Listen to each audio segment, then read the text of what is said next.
Hi அஸ்ஸலாமு அலைக்கும் welcome back. இன்னைக்கு வந்து ரொம்ப நாளைக்கு அப்புறம் பார்த்தீங்கன்னாக்கா டே இன் மை லைஃப் தான் பார்க்க போறீங்க. போட்டே ரொம்ப நாள் ஆச்சு. அதுவும் இல்லாத என்னோட பொண்ணுக்கு வந்து ஜனவரி 15th பார்த்தீங்கன்னாக்கா பர்த்டே. ஸோ அதுக்கு நான் என்னெல்லாம் பண்ணியிருக்கேன் அப்படிங்கிறத தான் இந்த வீடியோவில் நீங்கள் பார்க்க போறீங்க. என்னோட பெரிய பொண்ணுக்கு பர்த்டே அப்படின்னு சொல்லியிருந்தேன்ல, அதுக்காக பார்த்தீங்கன்னாக்கா அவ வந்து சீஸ் கேக் தான் கேட்டிருந்தா. ஸோ நான் வந்து ஸ்ட்ராபெர்ரி வந்து நிறையா வாங்கி வச்சுட்டேன். ஒரு 5 பாக்ஸ் கிட்ட ஸ்ட்ராபெர்ரி இருந்துச்சு. ஸோ இன்னைக்கு வந்து ஸ்ட்ராபெர்ரி சீஸ் கேக்கே செஞ்சிடலாம் அப்படின்னு சொல்லிட்டு ஸ்ட்ராபெர்ரியில தான் வந்து சீஸ் கேக் செய்ய போறேன். இதில் சீஸ் கேக் செய்யும்போது ரொம்பவே நல்லா இருக்கும். நான் வந்து நார்மலாக கேக் செய்கிறேன் அப்படின்னு சொன்னேன். பட் என்னோட பொண்ணு வந்து சீஸ் கேக் தான் வேணும் அப்படின்னு கேட்டிருந்தா. பட் சீஸ் கேக் பார்த்தீங்கன்னா யாருக்கும் பிடிக்காமலே இருக்காது. எல்லாருக்கும் ரொம்ப பிடிக்கும். அதுவே வந்து ஸ்ட்ராபெர்ரி, ப்ளூபெர்ரி அந்த மாதிரிலாம் வச்சு செய்யும்போது இன்னும் டேஸ்ட்டு சூப்பராகவே இருக்கும். நான் ஃபுல்லாக வந்து கேக் ரெசிபி எல்லாம் போடலை. ஏன் அப்படின்னாக்கா எனக்கு டைம் இல்லை. நான் நைட்டு வந்து ஒரு 10 o'clock தான் நான் வந்து கேக் வந்து செய்யறதுக்கே ஸ்டார்ட் பண்ணேன். இந்த சீஸ் கிரீம் தான் வாங்கியிருந்தேன். இது வந்து 2 பாக்ஸ் வாங்கியிருந்தேன். 280 கிராம் ஒரு பாக்ஸ் பார்த்தீங்கன்னாக்கா 2 பாக்ஸ் போட போறேன். கொஞ்சம் இந்த சீஸ் கிரீம் வந்து எக்ஸ்பென்சிவாக தான் இருக்கும். ஆனால் பட் டேஸ்ட்டு சூப்பராகவே இருக்கும். நான் ஒரு 2 கேக் பண்ணுறேன். ஃபர்ஸ்ட்டு வந்து செஞ்சு வச்சுட்டேன். நான் வந்து ஸ்ட்ராபெர்ரி கேக் இது என்னன்னு பார்த்தீங்கன்னா லோட்டஸ் பிஸ்கெட் வச்சு ஒரு கேக் பண்ணியிருந்தேன். இதுவும் ரொம்பவே நல்லா இருந்துச்சு. ஸோ அப்படியே க்ளோஸ் பண்ணி எடுத்து ஃப்ரிட்ஜில் வச்சிடலாம்.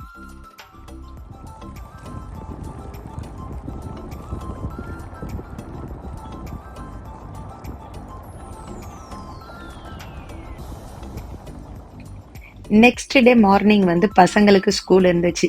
பசங்களுக்குன்னா ஃபரான் குட்டிக்கு மட்டும்தான் இருந்துச்சு. பெரிய பொண்ணு வந்து காலேஜ் போனா. இன்னொரு பொண்ணுக்கு வந்து ஸ்டடி லீவு. ஸோ அது போகல.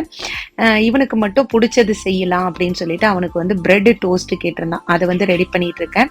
சைட் பை சைடு வந்து சக்கரை பொங்கலும் செஞ்சுட்டு இருக்கேன். சக்கரை பொங்கல் வந்து வருஷத்துக்கு ஒரு தடவை செய்யறது.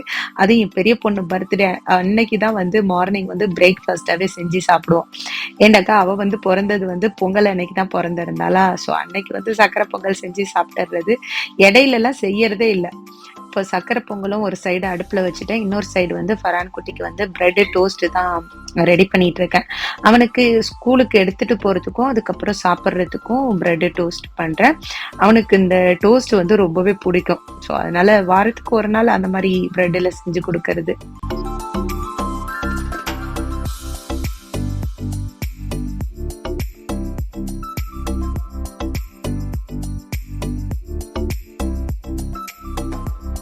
ஃபரானுக்கு வந்து ஸ்கூல்ல வந்து 2 பிரேக் இருக்கும். ஸோ அதுக்காக வந்து 2 பாக்ஸ் கேட்பான். எப்போதுமே லஞ்ச் பாக்ஸ் வந்து எனக்கு 2 வைங்க அப்படின்னு சொல்லிட்டு. ஒரு பாக்ஸில் வந்து பிரெட்டும் இன்னொரு பாக்ஸில் வந்து ஃப்ரெஞ்ச் ஃப்ரையும் வைக்கலாம் அப்படின்னு சொல்லிட்டு அதுவும் வந்து ரெடி பண்ணிட்டு இருக்கேன். அவருக்கு வந்து டீ பிடிக்காது. பாக்கி நாங்கள் எல்லாருமே வந்து டீ குடிப்போம். அவனுக்கு வந்து காஃபி தான் கேட்பான். ஸோ அவனுக்கு காஃபி ரெடி பண்ணிட்டு ஃப்ரெஞ்ச் ஃப்ரையும் ஒரு சைடு ரெடி ஆயிட்டு இருக்குது. இப்போ லஞ்ச் பாக்ஸில் வந்து ஒரு பிரெட்டு, அதுக்கப்புறம் பாதி பனானா, அப்புறம் ஃப்ரை பண்ண ஃப்ரெஞ்ச் ஃப்ரை. இதை ரெண்டையும் எடுத்து தனித்தனி பாக்ஸில் எடுத்து வச்சாச்சு. ஒவ்வொரு நாளைக்கு ஒவ்வொரு ஃப்ரூட்ஸ் கொடுப்பேன். பட் அவனுக்கு ரொம்ப பிடிச்சது வந்து ஆப்பிளும் பனானாவும் தான் சாப்பிடுவான். ஸ்ட்ராபெர்ரி சம்டைம்ஸ் சாப்பிடுவான். கிரேப்ஸு ஸ்ட்ராபெர்ரிலாம் சம்டைம் தான் சாப்பிடுவான். வேற எந்த ஃப்ரூட்ஸும் சாப்பிட்றது இல்லை. ஸோ அவனுக்கு வந்து 6:40க்கெலாம் வந்து 6:40 45க்கெல்லாம் பார்த்தீங்கன்னா பஸ் வந்துடும். அவனை வந்து கீழே கொண்டு போய் விட்டுட்டு அதோட நான் வந்துட்டேன். ஸோ எப்போதுமே இன்னொரு பொண்ணு போகும்போது நான் போக மாட்டேன். அவனே போயிடுவான்.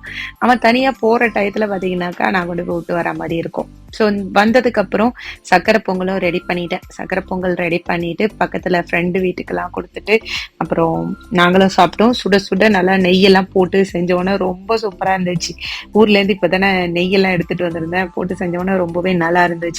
காலையில் பிரேக்ஃபாஸ்ட் செஞ்சு சாப்பிட்டுட்டு நைட்டு வந்து சீஸ் கேக் ரெடி பண்ணி எடுத்து வச்சிருந்தேன். ஆனால் அந்த ஸ்ட்ராபெர்ரி ஜாம் மட்டும் வைக்கல. ஸோ அதை வந்து இப்போ நம்ம எடுத்து வச்சிட்டோம் அப்படின்னா ஈவினிங் கட் பண்ணக்கட்டியும் நல்லா செட் ஆகிடும் அப்படிங்கிறதுனால ஸ்ட்ராபெர்ரி ஜாமும் வந்து மேலே எடுத்து வச்சுட்டு அப்படியே நம்ம ஃப்ரிட்ஜில் வச்சிடலாம். ஸோ இந்த பாட் பார்த்தீங்கன்னா இந்தியாவிலேருந்து வந்து என்னோட கொழுந்தனார் பொண்டாட்டி வந்து கொடுத்து விட்டுருந்தா. ரொம்பவே சூப்பராக இருந்துச்சு. நல்லா யூஸ்ஃபுல்லாக இருக்குன்னு தான் சொல்லலாம். மந்தி செய்யறதுக்கு, பாஸ்தா செய்யறதுக்கு அதெல்லாம் இப்போ தான் ஃபர்ஸ்ட் டைம் யூஸ் பண்ணுறேன்.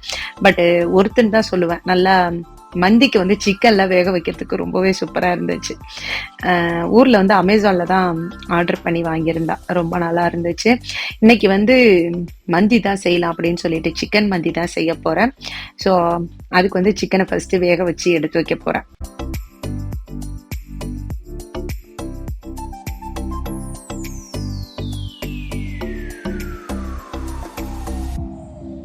இன்னைக்கு மந்தி செய்யறது வந்து ஃபுல் வீடியோலாம் எதுவுமே எடுக்கல. ஆல்ரெடி நிறைய மந்தி ரெசிபி போட்டிருக்கேன், அதனால வீடியோ எடுக்கல. இப்போ மந்தியும் வந்து சூப்பராக ரெடி ஆயிடுச்சு. இன்னைக்கு மந்தியும் அதுக்குள்ள சட்னி மட்டும் தான் பண்ணியிருந்தேன், வேற எதுவுமே செய்யவே இல்லை.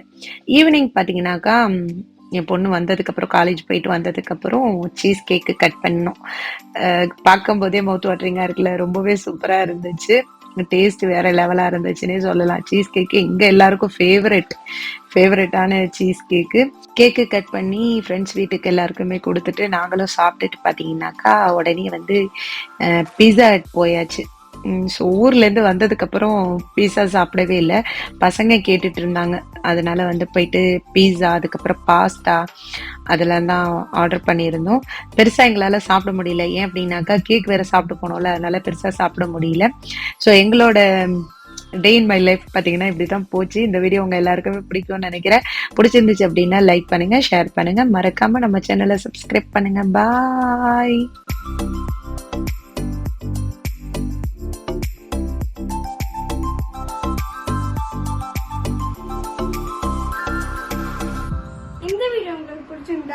லைக் பண்ணுங்க, ஷேர் பண்ணுங்க, சப்ஸ்கிரைப் பண்ணுங்க, மறக்காம பெல் பட்டனை கிளிக் பண்ணுங்க. பை.